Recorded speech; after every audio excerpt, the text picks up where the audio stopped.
Niya na po'y atake ni Disciples Journal mga kaigsunan nga atong paminawon tubago na to punto por punto sa iyahang pahayag batok sa pamahayag sa pari.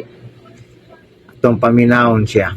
Pari, nga ang Roman Catholic Church daw ang foundation of truth, dili ang Bible. Ang Biblia dili mo'y pillar ang foundation of truth. Inside pillar and foundation of truth, ang tinuod nga simbahan, way lain ang Iglesia Katolika Apostolika Romana. Usa ka lahi nga klase na pod nga pagpangilad ang atong makita pinaagi nin usa ka Catholic faith defender.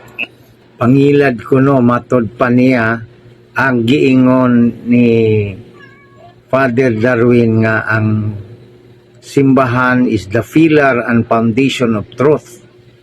Ang ato ang tubag ni ana Pastor Efren, Disciples Journal, ikaw ang namakak, dili intaw na pangilad ang pag-ingon nga ang simbahan mo'y haligi og sukaranan sa kamatuoran. Di lang nimo madawat kay sulpot ng imong simbahan, bag-o lang nito nga. Gibasihan na ni Father Darwin sa 1 Timoteo 3:15. Pangilad ba diay na? Busa mga kaigsuonan kining bakak ni Disciples Journal kung di nato ni madibang murag tinuod. Padayonon nato ang pamahayag. Nga matod pa niya nga ang Roman Catholic Church daw ang pinaka-foundation sa kamatuoran ug dili na daw ang Biblia. Ang iyang Wala mingon si Father Darwin ni ana nga ang simbahan maoy foundation of truth na lang ug dili na ang Biblia. Mo nay bakak og sayop mga kaigsuonan nga pahayag niya. Sa doktrina sa Katoliko, unang-una, ang simbahan mao ang lawas ni Kristo, Kolosas 1:18. O ang simbahan mao'y guardian sa pulong sa Ginoo nga mao ang Biblia.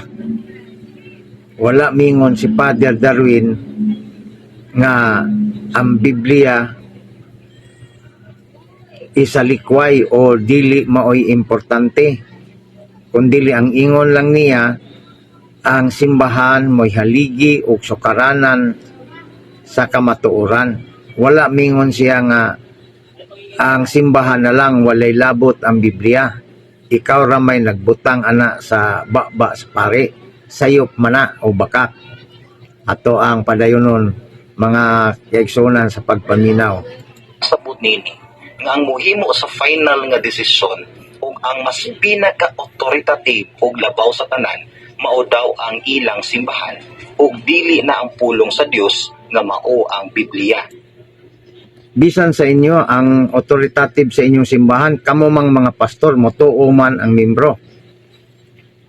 Ang pag-ingon nga ang simbahan maoy gitawag og authority nga mo settle mo decision may tungod sa pagpanudlo naman na sa Biblia, bisan gani ang pagbadlo naman na mabasa sa Mateo 18:18.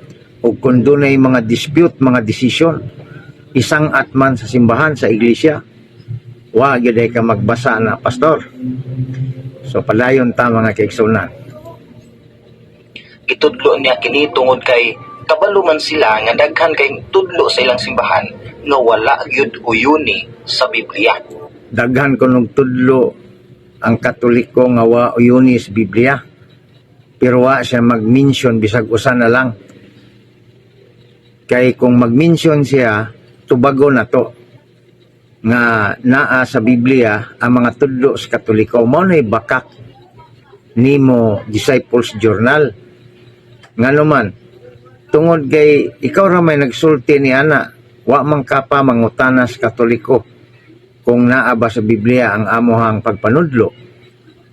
So padayonon nato mga kaigsunan sa pagpaminaw. Ug aron dili sila ma-question, ilang gihimo nga mas paminaw nila ang simbahan o labaw ang simbahan kaysa Biblia. Naana po ang imong bakak. ang giingon nimo nga mas paminaw ang simbahan kaysa Biblia, wa man mingon ni ana si Father Darwin. Angay nimong hinumduman nga ang authority ni Kristo ang simbahan. Kaya giingnan niya ang unang simbahan, ang mga apostoles. Kinsa katong maminaw ninyo, naminaw nako. O kinsa tong nagdawat na ninyo, nagdawat pod nako. Kinsa tong nagsalikway ka ninyo, nagsalikway ka nako. So, mo na authority. Ang simbahan man na. Nga gipadala ni Kristo. Makasulat na sa 10:16 sa Lucas o San Lucas. Sigwa kakabasa ni ana. So basa-basa po. Ayaw lang sige gataki. Atong paminawon sunod. Dakong bugal-bugal o pag-degrade kini sa pulong sa Dios nga mao ang Bible. Atong tanawon kung ano. Una sa tanan atong mang maklaro nga gikuha niya kini nga pagtulunan gikan sa mabasa sa 2 Timothy 3:15 nga mao ang Biblia. Correction, Pastor. Dili si Timothy. Ang pag-ingon ni Father nga the church is the foundation and pillar of truth. Dili si Timothy. 1 Timothy chapter 3 verse 15. Mao na imohang sipiat na pod, no? So mga kaigsunan, taas-taas man nga video atong giputol, ato lang gikuhaan og pagpaminaw aron matubag nato ang iyang mga isyu.